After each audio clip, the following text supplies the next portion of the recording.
নমস্কাৰ সন্মানীয় কৃষক বন্ধুসকল, মই হাতীমে আজি আকৌ পুনৰ আপোনালোকৰ মাজলৈ উপস্থিত হ'লোহি। আশা কৰোঁ আপোনালোক সবে ভালে আছে। তো বন্ধুসকল, মোৰ ভিডিঅ'টো কোন ঠাইৰ পৰা চাইছে মই আপোনালোকক অশেষ ধন্যবাদ জ্ঞাপন কৰিছোঁ। আজি মোৰ আলোচ্য বিষয় ফুলকবি খেতি। ফুলকবি খেতি বৰ্তমান ছিজনত যে কৰিছোঁ, এই খেতিত আমি কি ধৰণে পৰিচৰ্যা কৰিম আৰু এই খেতিত আমি কেনেধৰণে যতন কৰিম, সেইটোলৈ আজিৰ এই ভিডিঅ'টো আপোনালোকৰ কাৰণে বনালোঁ। তো এই ভিডিঅ'টো আপোনালোকে চোৱাৰ লগে লগে আপোনালোকেও আশা কৰোঁ মই কোৱা ধৰণে আপোনালোকেও এই খেতিত আপোনালোকেও এনেকুৱা পন্থা অৱলম্বন কৰিব। তো কথা হ'ল কি, বৰষুণ এসপ্তাহ ধৰি কিন্তু বহুত হৈ আছে, ডাঙৰ বৰষুণ দি আছে। তাৰ ফলত খেতিৰ মাটিবিলাক একদম পূৰা হেমলি পৰি গৈছে, গছৰ গুৰিত ফাংগিচাইড লাগি গৈছে। তো কথা হ'ল কেৱল ফুলকবি নহয়, ফুলকবি, বন্ধাকবি, ওলকবি, গাজৰ, মূলা বৰ্তমান কিন্তু ছিজন এইটোৱে। কিন্তু কথা হ'ল আমি চবে টকা খৰচ কৰি খেতি কৰিছোঁ ঠিকে, কিন্তু খেতি নষ্ট হোৱাৰ সময় কিন্তু এতিয়া আহি গৈছে। এইটো এটা বেমাৰ, চাইছে না, একদম পূৰা শুকাই গৈছে। এনেকুৱা ধৰণৰ যদি ফাংগিচাইড আপোনালোকৰ খেতিটো দেখা দিয়ে, তেনেহ'লে আপোনালোকে মই কোৱা ঔষধবিলাক আপোনালোকৰ খেতিত স্প্ৰে কৰক। আপোনালোকৰ খেতি যাতে বেয়া নহয়, মই তাকে কামনা কৰোঁ। চাওক, ফুলকবিৰ পুলিবিলাক ডাঙৰ দীঘল কৰিলে, ফুলকবিৰ পুলিবিলাক যেতিয়া ডাঙৰ হ'ল তেতিয়া আপোনালোকে লগাৰ পিছত আপোনালোকে খেতিত কিমান যতন কৰিলে। ইয়াত যেতিয়া নাৰ্চাৰীৰ আকাৰে পুলিবিলাক প্ৰস্তুত কৰা হৈছিল, চাওক তেতিয়া আমাৰ কিমান টকা খৰচ হৈছিল। মাটিৰ নিৰ্বাচন কৰি লৈছোঁ, তাৰপিছত সেই মাটিত আমি অতি যতনেৰে ফুলকবিৰ পুলিবিলাক লগালোঁ। যেতিয়া ঘাঁহ বন আৱৰ্জনাৰে ভৰপূৰ হৈ পৰিল, তেতিয়া আমি কি কৰিলোঁ, নিকানি কাম কৰিলোঁ, হুইল মাৰিলোঁ।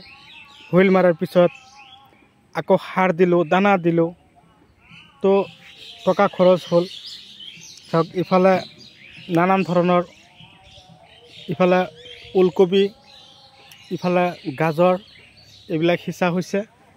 তো কথা হ'ল কি, খেতি আমি কৰোঁ ঠিকে, কিন্তু যেতিয়া নেকি বৰষুণে আমাক বেছিকৈ ডাঙৰ বৰষুণ দি থাকে, তেতিয়া কিন্তু আমাৰ খেতিবিলাকৰ কি হয়, পাতবিলাক হালধীয়া হৈ যায়।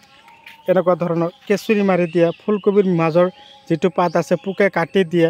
এনেকুৱা ধৰণৰ জৰ্জৰিত সমস্যাৰ মাজত আমি ভুগি থাকিব লগা হয়। এনেকুৱা ধৰণৰ জৰ্জৰিত সমস্যাৰ মাজত ভুগি থাকিলে কিন্তু আমাৰ খেতি বাতি এটা সুবিধাজনক নহয়। তাৰ কাৰণে আমি কি কৰিব লাগিব, খেতিৰ ওপৰত আমি ভালদৰে যতন ল'ব পৰা হ'ব লাগিব। মই আপোনালোকক আগৰ পৰাই কৈ আছোঁ, ফুলকবি খেতি কৰিছে ঠিকেই আছে, কিন্তু খেতিৰ মাজে মাজে আপোনালোকে কি কৰিব লাগিব, খেতিত ডোং দিব লাগিব। খেতিত যেতিয়া আপোনালোকে ডোং দিব, পানীখিনি পৰাৰ লগে লগে সেই ডোঙত নামি যাব, তেনেকুৱা ব্যৱস্থা কৰিব লাগে। তো এই খেতিয়কক মই আগতে কৈছিলোঁ, যেতিয়া পুলি প্ৰস্তুত কৰিলে তেতিয়াই, যে আপোনালোকে খেতিত পুলিবিলাক ৰুই আছে ভাল কথা, কিন্তু খেতিত আপোনালোকে কি কৰিব লাগিব, ডোংটো দিব লাগে। এতিয়া কথা হ'ল, গছৰ গুৰিত যে এই পচলা বা ফাংগিচাইড পাইছে, তো আপোনালোকে কি কৰিব লাগিব, টাকত এণ্ডোফিল M45, তাৰমানে সেইটো হ'ল কণ্টেক্ট ফাংগিচাইড, আৰু এটা আছে লখণ্ডি। এইবিলাক উন্নত ধৰণৰ ঔষধবিলাক আপোনালোকৰ খেতিত আপোনালোকে স্প্ৰে কৰিব লাগিব। কেতিয়া কৰিব লাগিব, যেতিয়া চাব ৰ'দ মাৰিছে। ফাংগিচাইডৰ ঔষধবিলাক অলপ ৰ'দ মৰাৰ সময়ত মাৰিলে ভাল, যাতে শুকাই যায়। আৰু কথা মানে কি, গছৰ গুৰিৰ শিপাবিলাক নষ্ট হৈ যায়। তাৰ কাৰণে আপোনালোকে উন্নত দানাবিলাক দিব লাগিব, যাতে যিবিলাক দানা নেকি শিপাৰ কাম কৰে। এই শিপাৰ কাম কৰা দানাবিলাক আপোনালোকক মই কৈ দিছোঁ। এটা হ'ল ৰোটেক্স, হোমিপ্ৰ, নেট্ৰোপালছ, তাৰপিছত 95, যিটোৰ নাম হ'ল ষ্ট্ৰপ লেজাৰ। এইবিলাক দানাবিলাক আপোনালোকৰ খেতিত যদি আপোনালোকে দি দিব পাৰে, তাৰমানে গছৰ কি হয়, শিপা গ্ৰ'থ হয়, ডাঙৰ দীঘল হয়, ক্ষীণ শিপাবিলাক ওলাই আহে, তেতিয়া গছটো শকত হয়। আৰু 95 দানাটো মই ফুলকবি খেতিত এই কাৰণে দিব দিছোঁ, ফুলকবিৰ পাতবিলাক কি হ'ব, অলপ কেইদিনৰ ভিতৰতো পাতবিলাক ডাঙৰ হৈ যাব। কিন্তু এই পদ্ধতিমতে যদি আমি খেতি কৰিব নাজানো, কৰোঁ ঠিকে, কিন্তু খেতিৰ যতনটো ল'ব নোৱাৰোঁ, তেনেহ'লে কিন্তু খেতি কৰাতকৈ আমাৰ নকৰাই ভাল। তো ইয়াত যিটো খেতি আপোনালোকক দেখুৱাই আছোঁ এই খেতিটোত অলৰেডি 1522 যিটো ফুলকবিৰ পুলি এইটো লগোৱা হৈছে। তো পুলিৰ বয়স ধৰক মোটামুটি আজি 18 দিন পিছতে গছৰ গ্ৰোথ মোটামুটি ভালেই আছিল, কিন্তু ডাঙৰ বৰষুণ হৈ কিনে গছ বা পুলিকেইটাক অকণমান লেতেৰা কৰি পেলাইছে। গছৰ গুৰিত দুটা এটা ফাংগিচাইডে দেখা দিছে। আৰু পোকৰ ঔষধটো মানে কি হ'ল, প্ৰফেক্ট ছুপাৰ ফুলকবি বন্ধাকবিৰ কাৰণে ভাল আছে, দিব পাৰিব। প্ৰফেক্ট ছুপাৰ আমাৰ ফালে আমি স্প্ৰে কৰোঁ, ময়ো খেতিয়ক। তাৰ লগতে আপোনালোকে ডেলিগেট দিব পাৰিব। মোটামুটি এটা ঔষধে আপোনালোকৰ খেতিত বাৰে বাৰে ইউজ নকৰিব, সপ্তাহ মূৰে মূৰে আপোনালোকে চেঞ্জিং কৰিব, যাতে একেধৰণৰ ঔষধ আমি খেতিত দি যাতে আমাৰ কোনো ধৰণৰ কিন্তু পোকবিলাক আঁতৰাব নোৱাৰিম। সেইকাৰণে চেঞ্জিং হ'ব লাগে পোকৰ ঔষধবিলাক। চেঞ্জিং কৰি যদি আপুনি খেতিত দিওঁ নহয়, তেনেহ'লে আমাৰ খেতিৰ বেমাৰ বা পোকৰ আক্ৰমণ কমি যাব।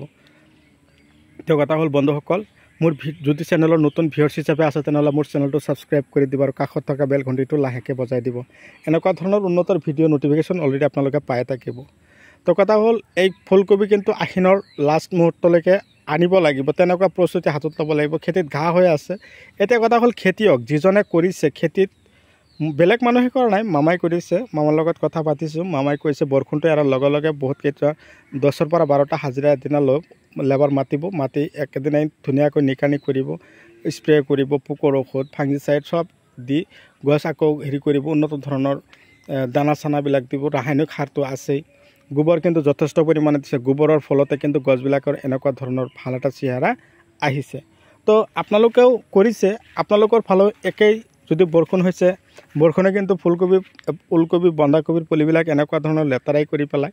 কোনো কথা নাই, যেতিয়া খৰাং বতৰ আহি যাব তেতিয়া আকৌ অলৰেডি ঠিক হৈ আহিব। তো মই এতিয়া আলোচনা কৰিম কি লাভালাভ কেনেকুৱা আছে। লাভালাভ যথেষ্ট আছে, কিন্তু কথা হ'ল বৰষুণ হৈ গ'ল, এদিন বা 2 দিন খৰাং বতৰ আহিল, তেতিয়াই খেতিৰ নিকানি কাম নকৰিব। ভিজা মাটিত যদি আপোনালোকে নিকানি কাম কৰে, তিতা মাটিত, তেনেহ'লে কিন্তু গছবিলাক ৰঙা হৈ যাব, হেতাও পৰা হৈ যাব। আপোনালোকে কি কৰিব, পৰাপক্ষত মাটি যেতিয়া অকণমান একদম পূৰা শুকাই যাব তেতিয়া আপোনালোকে নিকানি কাম কৰিব, হুইল মাৰিব।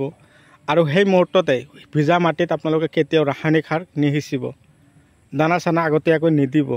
যেতিয়া আপোনালোকৰ খেতি নিকানি কাম কৰা হ'ল তাৰ আগমুহূৰ্তত আপুনি দি দিব। যেতিয়া নিকানি কাম কৰিব তেতিয়া মাটি শুকোৱাৰ পিছত তাৰমানে এনেকুৱা হুইল আৰু নিকানি কাম কৰিব। নহ'লে কিন্তু আমাৰ এই খেতিত বচাব নোৱাৰিম। শিপাবিলাকো নষ্ট হৈ যাব, ৰ'দ মাৰিব, গছবিলাকো শুকাই যাব আৰু পাতবিলাকো মৰহি যাব। এনেকুৱা ধৰণৰ সমস্যাত যদি আমি ভুগি থাকোঁ তেনেহ'লে কিন্তু আমাৰ নানান ধৰণৰ সমস্যা দেখা দিব। ফুলকবিৰ খেতিৰ পৰা আমি ফুলকবিবিলাক আশা কৰিব নোৱাৰিম। তো বন্ধুসকল, মই আজি এইখিনিতে সমাপ্ত পেলাইছোঁ। ফুলকবিৰ খেতিৰ ভিডিঅ' পৰৱৰ্তী ভিডিঅ'ত মই আপোনালোকক আকৌ লগ পাম। ধন্যবাদ।